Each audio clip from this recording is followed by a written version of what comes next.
నమస్తే, welcome to YNC news. ముందుగా headlines. ఆసక్తికరంగా అమెరికా అధ్యక్ష ఎన్నికలు. మాజీ దేశ అధ్యక్షుడు డొనాల్డ్ ట్రంప్ కు పోటీగా బరిలో నిలవనున్న మిషెల్ ఒబామా.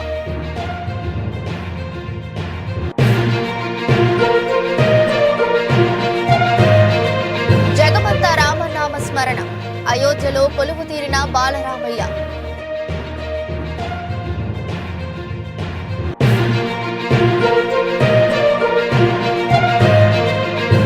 భద్రతా వలయంలో అయోధ్య మోహరించిన sleepers anti bomb squad.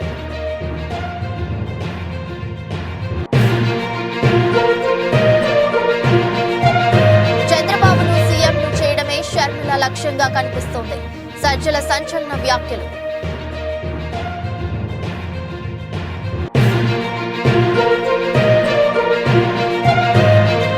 Lok Sabha బరిలో దిగుతున్న బర్రెలక్క. నాగర్ కర్నూలు స్థానం నుండి పోటీ చేస్తానని వెల్లడించిన కర్ణి శిరీష.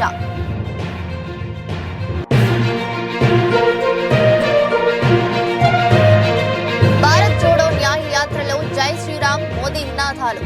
ఫ్లయింగ్ కిస్ ఇచ్చిన రాహుల్ గాంధీ.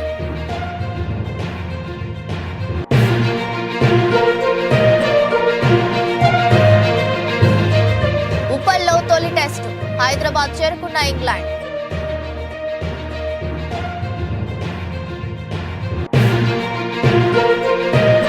కోట్లతో మహేష్ బాబు రాజమౌళి కాంబినేషన్ లో వస్తున్న సినిమా. జంగిల్ అడ్వెంచరస్ మూవీగా హాలీవుడ్ స్థాయి హంగులతో తీర్చిదిద్దుపోతున్న జక్కన్న.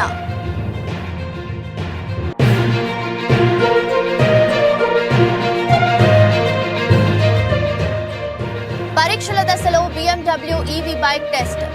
త్వరలోనే భారత్ లో రిలీజ్ చేయనున్న సంస్థ. ఈ ఏడాది జరగనున్న అమెరికా అధ్యక్ష ఎన్నికల్లో మాజీ దేశ అధ్యక్షుడు డొనాల్డ్ ట్రంప్ కు పోటీగా మాజీ దేశ మొదటి మహిళ మిషెల్ ఒబామా బరిలోకి దిగనున్నారంటే అవుననే అంటున్నాయి ఆ దేశ మీడియా నివేదికలు. న్యూయార్క్ పోస్ట్ లో కాలమిస్ట్ సిండీ ఆడమ్స్ రాసిన కాలం, ట్రంప్ సలహాదారు రోజర్ జే స్టోన్ అభిప్రాయాల వెల్లడి తర్వాత మిషెల్ పోటీపై అంచనాలు పెరిగాయి. వచ్చే ఎన్నికల్లో డెమోక్రటిక్ పార్టీ అభ్యర్థిగా మిషెల్ ఒబామా నిలిచే అవకాశం ఉన్నదని ఇటీవల రోజర్ పేర్కొన్నారు. తన అధ్యక్ష పదవికి పోటీ చేస్తున్నానని, తమ సహకారం కావాలని మిషెల్ ఒబామా 2020లో ప్రముఖ సీఈఓలను కోరినట్టు ఆడమ్స్ తన వ్యాసంలో వెల్లడించారు. బైడెన్ తప్పుకునేలా పరోక్షంగా ఆమె ఇలా ఒత్తిడి తెచ్చినట్టు పేర్కొన్నారు. రాజకీయ వ్యాఖ్యాత మెగిన్ కెల్లే కూడా మిషెల్ రాజకీయ రంగ ప్రవేశం జరగొచ్చని చెప్పారు.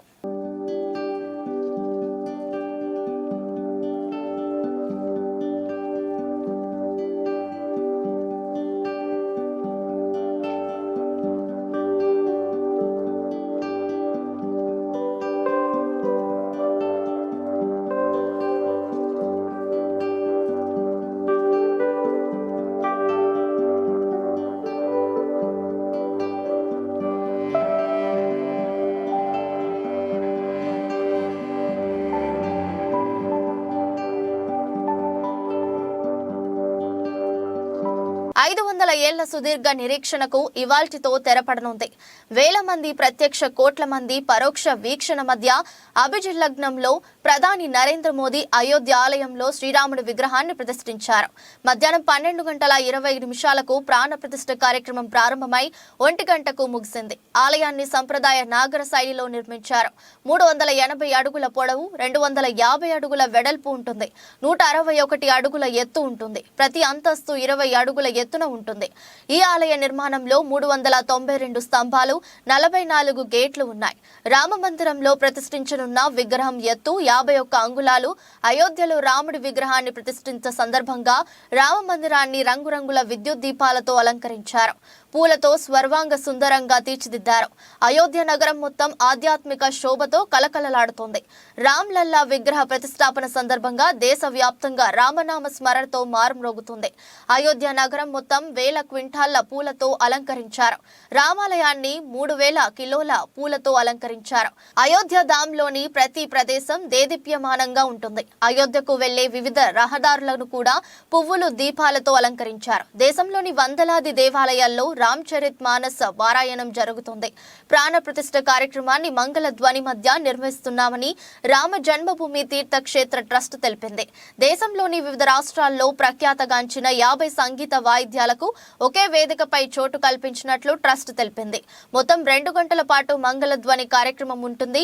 రామ మందిర ప్రారంభోత్సవానికి 7,000 మంది అతిథులను ఆహ్వానించారు. వారిలో 506 మంది అత్యంత ప్రముఖులు ఉన్నారు. ఈ ఆధ్యాత్మిక కార్యక్రమంలో సినీ, వ్యాపార, క్రీడా ప్రముఖులు పాల్గొన్నారు. अपने भक्तों को दर्शन देते हैं। अयोध्या धाम के रूप में जो कि स्वयं पर ब्रह्म का ही स्वरूप है, वो इस धरा धाम के रूप में भक्तों को दर्शन देते हैं। इसके बाद आप नित्यावतार जो संत स्वरूप माने जाते हैं, उन स्वरूप में भी भगवान लगातार अपने दर्शनों के लिए भक्तों को कृतार्थ करते रहते हैं। और अब आप देखिए कि प्राण प्रतिष्ठित भगवान श्री राम इस वक्त 51 इंच की ये जो कृष्ण की मूर्ति आपके समक्ष इस वक्त जो प्रतिष्ठित हो चुकी है, भगवान श्री राम लोकाभिरामम इस वक्त मन मोह लेते हैं। और जिस तरह से लगातार पूरे प्रांगण में अयोध्या धाम में जो कि वैकुंठ का हृदय कहा जाता है, इस वक्त सिर्फ एक ही गूंज है, रघुपति राघव राजा राम पतित पावन सीताराम। सुंदर विग्रह मेघ श्याम गंगा तुलसी शालिग्राम। इस वक्त गर्भगृह में माँ गंगा विराजमान है, तुलसी विराजमान है, शालिग्राम भगवान स्वयं जो दामोदर कुंड से आए हैं वो विराजमान है। और ये सुंदर मेघ श्याम वही भगवान श्री राम जब रघुवंश के पति होते हैं तो वो रघुपति होते हैं। जब भगवान श्री राम का राज्याभिषेक होता है तो वो राजा राम होते हैं। जब वो अहिल्या माँ का उद्धार करते हैं तो वो होते हैं पतित पावन। और जब मिथिला जनकपुर धाम में जाकर मैया सीता के साथ विवाह संस्कार करते हैं तो हो जाते हैं सीताराम। लेकिन भगवान आज न रघुपति हैं, न राजा राम हैं, न पतित पावन हैं, न सीताराम हैं। वो सिर्फ और सिर्फ कौशल्या के राघव हैं।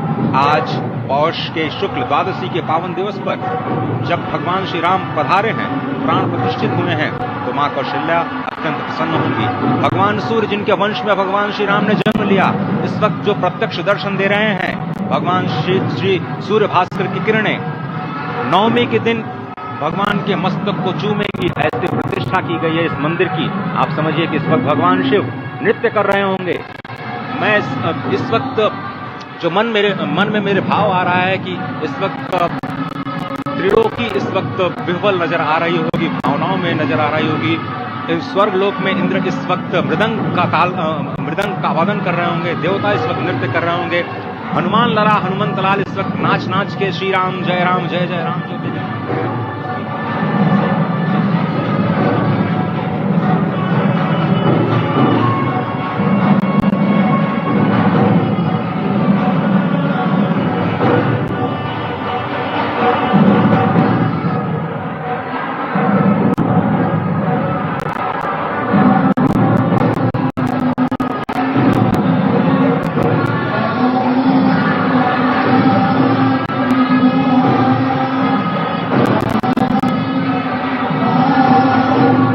యావత్ దేశం సుదీర్ఘ కాలంగా ఎదురు చూస్తున్న ఆ రోజు రానే వచ్చింది. 500 ఏండ్ల కల మరికొన్ని గంటల్లో సాకారం కానుంది. సోమవారం మధ్యాహ్నం చారిత్రాత్మక ఘట్టం ఆవిష్కృతం కానుంది. రాజు జన్మభూమి అయోధ్యలో బాలరాముడి విగ్రహ ప్రాణ ప్రతిష్ఠ కార్యక్రమం అంగరంగ వైభవంగా జరగనుంది. మధ్యాహ్నం 12:15 నుంచి మధ్యాహ్నం 1 గంట వరకు ఈ వేడుక జరగనుంది. ప్రధాని మోదీ చేతుల మీదుగా బాలరాముడి ప్రాణ ప్రతిష్ఠ కార్యక్రమం జరుగుతుంది. ఆలయ ప్రారంభోత్సవానికి 7,000 మంది అతిరథ మహారథులు హాజరు కానున్నారు. ఈ నేపథ్యంలో 13,000 మందితో అయోధ్యలో ప్రతిష్ఠ భద్రతను ఏర్పాటు చేశారు.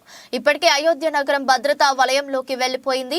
ఉత్తరప్రదేశ్ పోలీసులతో పాటు ఏటీఎస్ కమాండోలు, సిఆర్పీఎఫ్ దళాలు, యాంటీ డ్రోన్ జామర్లను ఏర్పాటు చేశారు. యాంటీ బాండ్ స్క్వాడ్ స్వీపర్లు మోహరించారు. నగరంలో 10,000 సీసీటీవీ కెమెరాలను ఏర్పాటు చేశారు. వీటిల్లో ఏఐ ఆధారిటీ టెక్నాలజీని వినియోగిస్తున్నారు. డ్రోనర్లతో నగరంపై ఓ కన్నేసి ఉంచారు. ఇక ధరంపత్ రాంపత్, హనుమాన్ గర్హి ప్రాంతం, అషర్పి భవన్ వీధుల్లో పోలీసులు పెద్ద సంఖ్యలో మోహరించారు. సరయూ నది వెంబడి ఎన్టీఆర్ఎస్ సిబ్బందితో భద్రత ఏర్పాటు చేశారు. అయోధ్యకి వెళ్లే అన్ని మార్గాల్లో ప్రత్యేక చెక్ పోస్టులను ఏర్పాటు చేశారు. ప్రతి వాహనాన్ని క్షుణ్ణంగా తనిఖీ చేసిన తర్వాతే పంపిస్తున్నారు. అయోధ్యలో పలు మార్గాల్లో ట్రాఫిక్ ఆంక్షలు విధించారు. పాసులు ఉన్న వారికి మాత్రమే ఆలయ ప్రాంగణం వద్దకు అనుమతిస్తున్నారు.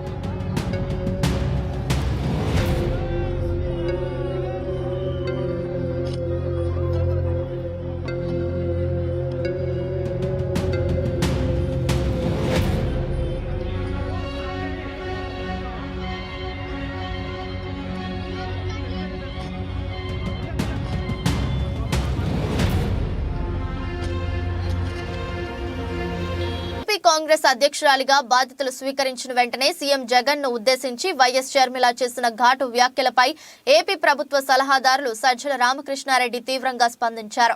వైఎస్ షర్మిలకు సజ్జల కౌంటర్ ఇచ్చారు. ఎదురుదాడికి దిగారు. షర్మిలను చూస్తే జాలి కలుగుతుందన్నారు సజ్జల. వైఎస్ కుటుంబాన్ని కాంగ్రెస్ ఎంతగా వేధించిందో అందరికీ తెలుసు. అలాంటి పార్టీలో చేరగానే షర్మిల యాస, భాష మారాయని సజ్జల అన్నారు. తెలంగాణలో ఏం చేశారని ఏపీకి వస్తున్నారు అని ప్రశ్నించారు. వైఎస్ఆర్ ఆశయాలకు కట్టుబడి పనిచేస్తున్న జగన్ ను ప్రజలు అక్కున చేర్చుకున్నారని సజ్జల అన్నారు. రాష్ట్రంలో ఉనికి లేని పార్టీ కాంగ్రెస్. ఇన్నాళ్లు తెలంగాణలో ఏం చేశారో, ఇక్కడికి వచ్చి ఏం చేస్తారో, 119 స్థానాల్లో ఎందుకు పోటీ చేయలేదు? చూస్తుంటే వైఎస్ షర్మిలను చంద్రబాబు తెచ్చుకున్నట్లు కనపడుతుంది. జగన్ రెడ్డి అనడం, ఆ భాష చూస్తే ఆశ్చర్యం వస్తుంది. షర్మిల వాడిని భాష సరికాదు. తెలంగాణలో ముఖ్యమంత్రి అయిన రేవంత్ రెడ్డి ఇక్కడ అవకాశం లేదు పొమ్మంటే వైఎస్ షర్మిలను ఏపీలో నేను ఉపయోగించుకుంటా అని చంద్రబాబు తెచ్చుకున్నట్లు కనపడుతుంది. షర్మిల వ్యాఖ్యలు మా అందరికీ బాధ కలిగించాయి. కాంగ్రెస్ పార్టీ గురించి షర్మిలకు ఏం తెలుసు?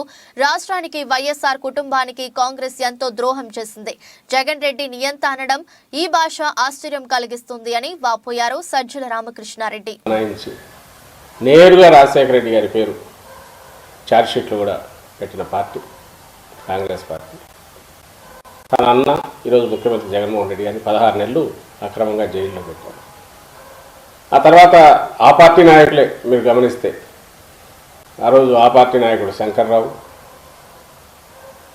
అలాగే ఇటువైపు నుంచి టీడీపీ నుంచి ఎర్రనాయుడు గారు, ఇంకొకరు అశోక్ గజపతిరాజు, వాళ్ళు కలిసి వేసిన కేసులు, కుమ్మక్కై వేసిన కేసు.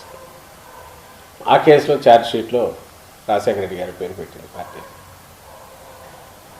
సోనియా గాంధీ గారు చెప్తేనే పెట్టామని చెప్పి తర్వాత శంకర్రావు గారు ఆయనే తనంతట తానే మీడియాతో కూడా చెప్పారు. అలాగే తర్వాత ఇప్పుడు ఆ పార్టీ నుంచి బయటకు వచ్చినట్టున్నారు గులాం నబీ ఆజాద్ గారు. ఆయన కూడా జగన్మోహన్ రెడ్డి గారు మాట విని ఉంటే ఈ కేసులు పెట్టేవాళ్ళం కాదు. కొల్లాపూర్ అసెంబ్లీ నియోజకవర్గం నుండి ఇండిపెండెంట్ అభ్యర్థిగా నామినేషన్ వేసి సెన్సేషన్ క్రియేట్ చేసిన బర్రెలక్క లోక్సభ ఎన్నికల్లో పోటీకి సిద్ధమవుతున్నారు. నాగర్ కర్నూలు స్థానం నుండి పోటీ చేస్తానని బర్రెలక్క వెల్లడించారు. బర్రెలక్క అసలు పేరు కర్ణే శిరీష. డిగ్రీ చదువుకున్నా, బర్రెలు కాసుకుంటున్నా అంటూ ఆమె చేసిన వీడియో అప్పట్లో చాలా వైరల్ అయింది. ఆ తర్వాత ఆమె పేరు కాస్త బర్రెలక్కగా మారిపోయింది. పోటీ పరీక్షలు రాసి విసిగిపోయిన బర్రెలక్క ఎన్నికల్లో పోటీ చేసి గెలిచి నిరుద్యోగులకు న్యాయం చేయాలని భావించారు. ఉమ్మడి మహబూబ్ నగర్ జిల్లా కొల్లాపూర్ నియోజకవర్గం నుండి స్వతంత్ర అభ్యర్థిగా పోటీ చేశారు. కాంగ్రెస్ అభ్యర్థి జూపల్లి కృష్ణారావు అక్కడ విజయం సాధించారు. అయితే బర్రెలక్కకు 6,000 ఓట్లు దక్కాయి. ఓటమి విషయంలో కాస్త నిరాశ పాలైనా తన పట్టుదల మాత్రం వీడలేదు బర్రెలక్క. ఇప్పుడు లోక్సభ ఎన్నికల బరిలోకి దిగుతున్నారు. లోక్సభ ఎన్నికల్లో బర్రెలక్క నాగర్ కర్నూలు స్థానం నుంచి పోటీ చేస్తానని ప్రకటించారు. అసెంబ్లీ ఎన్నికల ఫలితాలు నేర్పిన పాటలను దృష్టిలో పెట్టుకుని ఈసారి ఆచితూచి అడుగులు వేస్తానని చెప్తున్నారు. బర్రెలక్కకి సోషల్ మీడియాలో అనేక ప్లాట్ఫామ్లలో లక్షల సంఖ్యలో అభిమానులు ఉన్నారు. కంచి ఐలయ్య, జేడి లక్ష్మీనారాయణ వంటి వారు కూడా బర్రెలక్కకి సపోర్ట్ చేశారు. ఆర్థికంగా అనేక మంది విరాళాలు ఇచ్చారు. ఉన్నంతలో విస్తృతంగా ప్రచారం చేస్తున్న ఆయన ఇవేమి కొల్లాపూర్లో పని చేయలేదు. మరి నాగర్ కర్నూలు బరిలో ఎంపీ అభ్యర్థిగా గెలవాలంటే అక్కడ నిలబడుతున్న ఇతర పార్టీల అభ్యర్థులను గట్టిగానే ఢీకొట్టాలి. బర్రెలక్క మరి ఎలాంటి ప్రణాళికతో వెళ్తారో చూడాలి. అండి అందరికీ, నేను మీ బర్రెలక్క. చాలా మంది నన్ను అడుగుతున్నారు, అక్క ఎంపీగా పోటీ చేస్తున్నావా అని చెప్పేసి. 100% ఎంపీగా పోటీ చేస్తున్నా నాగర్ కర్నూలు నుంచి. సో ఎమ్మెల్యేగా పోటీ చేసా, ఏదో ఓడిపోయినా అని నేనేం వెనకడుగు వేయను. ఎంపీగా పోటీ చేస్తా, నెక్స్ట్ ఎమ్మెల్సీగా కూడా పోటీ చేస్తా, గెలిచే వరకు పోటీ చేస్తా. ఒక నిరుద్యోగి తలుచుకుంటే ఏమైనా చేయగలరు అని ప్రపంచానికి చాటి చెప్పే విధంగా నేను ఖచ్చితంగా పోటీ చేస్తా. అదేవిధంగా మీ అందరు నాకు సపోర్ట్ చేయండి. సపోర్ట్ చేసి నన్ను కూడా మీ ఫ్యామిలీగా భావించి, నాకు సరే ఎమ్మెల్యేగా ఏదో ఓడిపోయినా కానీ ఏదో కొంచెం బాధ అనిపించింది. ఎంపీగా గెలిపిస్తారన్న ఆశతో మళ్ళీ ఎంపీగా పోటీ చేస్తున్నా. కాంగ్రెస్ భారత్ జోడో న్యాయ యాత్ర ఆదివారం అస్సాంలో కొనసాగింది. ఈ సందర్భంగా అనూహ్య ఘటన చోటు చేసుకుంది. రాహుల్ గాంధీ బస్సులో సోనిత్పూర్ జిల్లా గుండా వెళ్తుండగా అక్కడ పెద్ద సంఖ్యలో ఉన్న ప్రజలను చూసి బస్సును ఆపి వాళ్లను కలుసుకోవడానికి క్రిందికి వచ్చారు రాహుల్ గాంధీ. అక్కడే ఉన్న కొందరు జై శ్రీరామ్, మోదీ మోదీ అంటూ పెద్ద ఎత్తున నాదాలు చేశారు. దీంతో భద్రతా దళాల సూచనల మేరకు రాహుల్ బస్సులో కూర్చొని ప్రజలకు ఫ్లయింగ్ కిస్సులు ఇచ్చారు. కాంగ్రెస్ ఎంపీ రాహుల్ గాంధీ తలపెట్టిన భారత్ జోడో యాత్ర ఆదివారం అస్సాం చేరుకుంది. ఇందుకు సంబంధించి విడుదల చేసిన ఒక వీడియోలో రాహుల్ గాంధీ భారత్ జోడో యాత్ర బస్సు నుండి దిగారు. బీజేపీ జెండాలను పట్టుకున్న వారి వైపునకు దూసుకెళ్లారు రాహుల్ గాంధీ అక్కడికి చేరుకోగానే అక్కడ నిల్చున్న జనం జై శ్రీరామ్, మోదీ మోదీ అంటూ నాదాలు చేశారు. వారి చేతుల్లో త్రివర్ణ పతాకం, కాషాయి జెండా కూడా ఉన్నాయి. అయితే కాంగ్రెస్ ఎంపీలు బస్సు దిగిన వెంటనే భద్రతా సిబ్బంది, పార్టీ కార్యకర్తలు వారిని బస్సు లోపలికి తీసుకెళ్లారు. అనంతరం బస్సులో కూర్చున్న రాహుల్ గాంధీ నినాదాలు చేస్తున్న వారిపైన చూసి ఫ్లయింగ్ కిస్సులు ఇచ్చారు. ఇందుకు సంబంధించిన వీడియో ప్రస్తుతం నెట్టింట తెగ వైరల్ అవుతుంది. ఇక నాగోన్ చేరుకున్న కాంగ్రెస్ ఎంపీ రాహుల్ గాంధీ ప్రధాని నరేంద్ర మోదీని, అస్సాం ముఖ్యమంత్రిని తీవ్రంగా విమర్శించారు. అస్సాం యువత ఏదైనా చేయొచ్చు, కానీ రాష్ట్ర ముఖ్యమంత్రి, కేంద్ర ప్రభుత్వం వారికి ఉద్యోగాలు ఇవ్వడం లేదని ఆయన అన్నారు. అస్సాంలో రైతులు మాట వింటాం, నిరుద్యోగ యువత చెప్పేది వింటాం. చివరిగా అభిప్రాయాలు తెలియజేస్తున్నాం. అస్సాం ప్రజలకు, ఇక్కడ రైతులు, మహిళలకు, యువతకు బీజేపీ ప్రభుత్వం చేసిందేమీ లేదని తీవ్ర స్థాయిలో ధ్వజమెత్తారు రాహుల్ గాంధీ.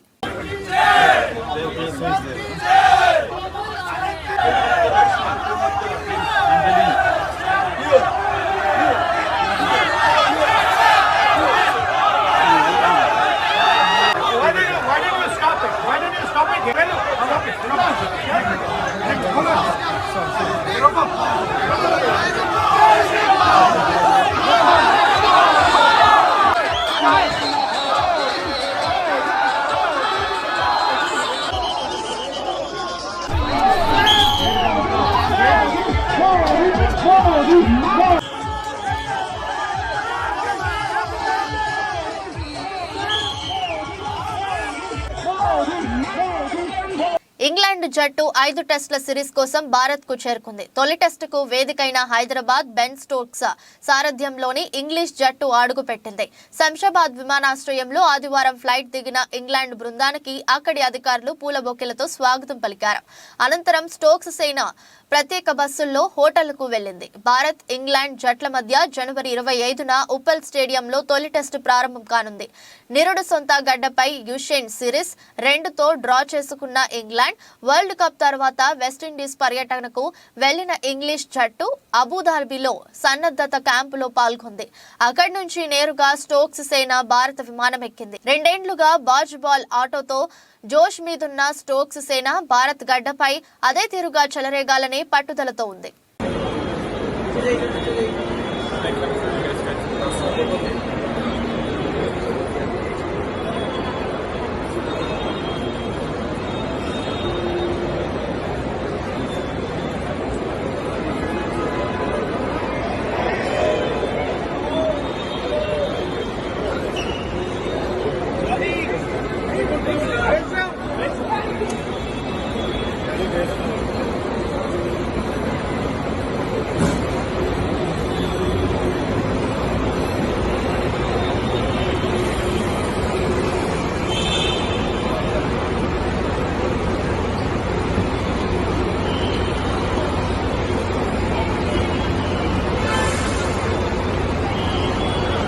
RRR సినిమాతో అగ్రదర్శకుడు రాజమౌళి ప్రపంచ వ్యాప్తంగా సినీ ప్రేమికుల హృదయాలను గెలుచుకున్నారు.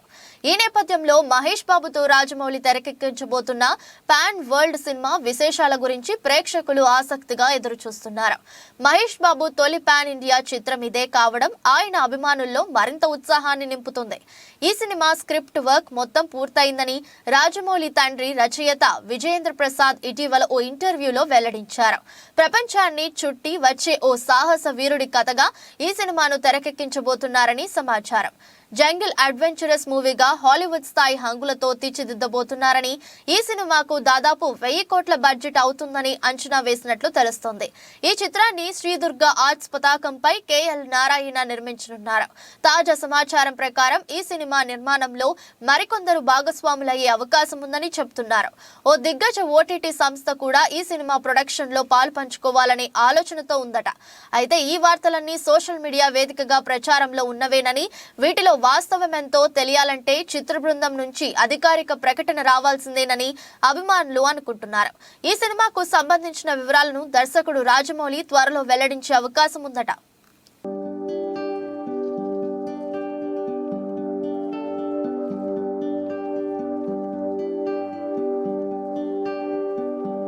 బైక్ కంపెనీలు మాత్రం ఈవీ వాహనాల రిలీజ్ విషయంలో ఆచితూచి వ్యవహరిస్తున్నాయి. ముఖ్యంగా ప్రపంచ వ్యాప్తంగా BMW కంపెనీకు ఉన్న క్రేజ్ వేరు. ఈ కంపెనీ రిలీజ్ చేసే బైక్స్ పై ప్రత్యేకంగా ఆసక్తి చూపుతారు. అయితే తాజాగా BMW CE 02 గురించి ఓ వార్త హల్చల్ చేస్తుంది. BMW CE 02 ఎలక్ట్రిక్ స్కూటర్ భారతదేశంలో మరోసారి పరీక్షించారు. బెంగళూరు సమీపంలో టెస్ట్ మ్యూల్ ని కొంత ఔత్సాహికులు స్పాట్ చేశారు. ప్రపంచ వ్యాప్తంగా ఈవీ వాహనాల క్రేజ్ బాగా పెరిగింది. ముఖ్యంగా పెరుగుతున్న పెట్రోల్ ధరలకు ప్రత్యామ్నాయంగా ప్రజలు ఈవీ వాహనాలను వాడడానికి ఇష్టపడుతుండటంతో వీటి డిమాండ్ అనూహ్యంగా పెరిగింది. దీంతో టాప్ కంపెనీల దగ్గర నుంచి స్టార్టప్ కంపెనీల వరకు అన్ని ఈవీ వాహనాలను రిలీజ్ చేస్తున్నాయి. అయితే లగ్జరీ బైక్ కంపెనీలు మాత్రం ఈవీ వాహనాల రిలీజ్ విషయంలో ఆచితూచి వ్యవహరిస్తున్నాయి. ముఖ్యంగా ప్రపంచ వ్యాప్తంగా BMW కంపెనీకు ఉన్న క్రేజ్ వేరు. ఈ కంపెనీ రిలీజ్ చేసే బైక్స్ పై ప్రత్యేకంగా ఆసక్తి చూపుతారు. అయితే తాజాగా BMW CE 02 గురించి ఓ వార్త హల్ చేస్తుంది. BMW CE 02 ఎలక్ట్రిక్ స్కూటర్ భారతదేశంలో మరోసారి పరీక్షించారు. బెంగళూరు సమీపంలో టెస్ట్ మ్యూల్ ని కొంత ఔత్సాహికులు స్పాట్ చేశారు. ఈ నేపథ్యంలో BMW CE 02 మరిన్ని వివరాలను తెలుసుకుందాం. బయటకు వచ్చిన ఫోటోను బట్టి BMW CE 02 చాలా సులభమైన నిర్మాణాన్ని కలిగి ఉంది.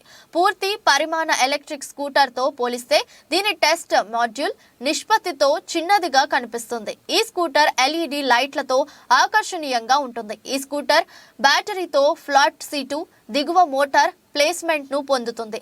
CE 02 LED lighting, reverse gear, keyless operation, USB charging port, 3.5 అంగుళాల TFT స్క్రీన్, ABS వంటి ఫీచర్లను BMW అందిస్తుంది. BMW CE 02 2 kWh బ్యాటరీతో పవర్ పొందుతుంది. ఈ స్కూటర్ సింగిల్ లేదా డ్యూయల్ బ్యాటరీ సెటప్ తో వస్తుంది. ఈ స్కూటర్ 90 కిలోమీటర్ల పరిధిని అందిస్తుందని మార్కెట్ నిపుణులు అంచనా వేస్తున్నారు. అలాగే 95 కిలోమీటర్ల గరిష్ట వేగాన్ని అందించే అవకాశం ఉంది.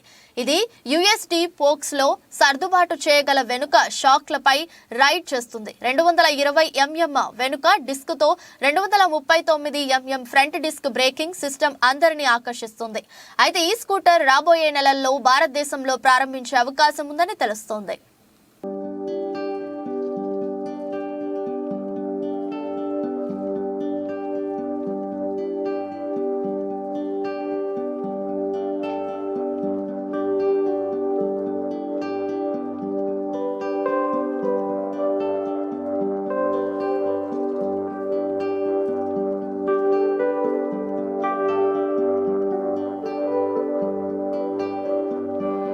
వార్తలు ముగించే ముందు మరోసారి హెడ్లైన్స్. ఆసక్తికరంగా అమెరికా అధ్యక్ష ఎన్నికలు. మాజీ దేశాధ్యక్షుడు డొనాల్డ్ ట్రంప్ కు పోటీగా బరిలో నిలవనున్న మిషెల్ ఒబామా.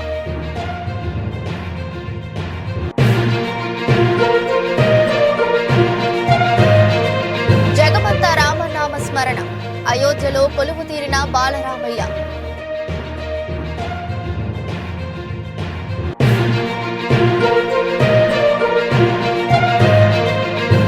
భద్రతా వలయంలో అయోధ్య మోహరించిన స్నీపర్స్ యాంటీ బాంబ్ స్క్వాడ్.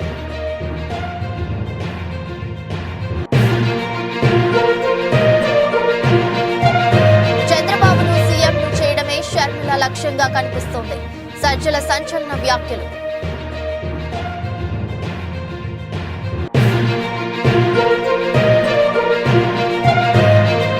లోక్సభ బరిలో దిగుతున్న బర్రెలక్క. నాగర్ కర్నూలు స్థానం నుండి పోటీ చేస్తానని వెల్లడించిన కర్ణి శిరీష.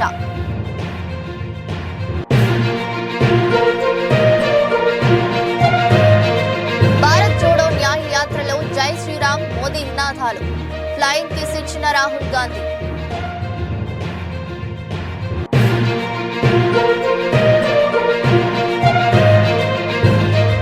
ఉప్పల్లో తొలి టెస్టు. హైదరాబాద్ చేరుకున్న ఇంగ్లాండ్.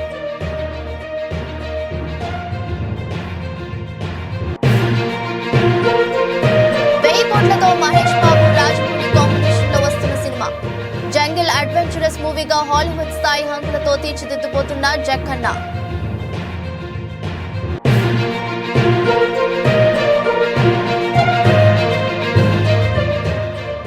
పరీక్షల దశలో BMW EV బైక్ టెస్ట్. త్వరలోనే భారత్ లో రిలీజ్ చేయనున్న సంస్థ. ఇది రోజు బులెటిన్. మరో బులెటిన్లో మళ్ళీ కలుద్దాం. అంతవరకు సెలవు. నమస్కారం.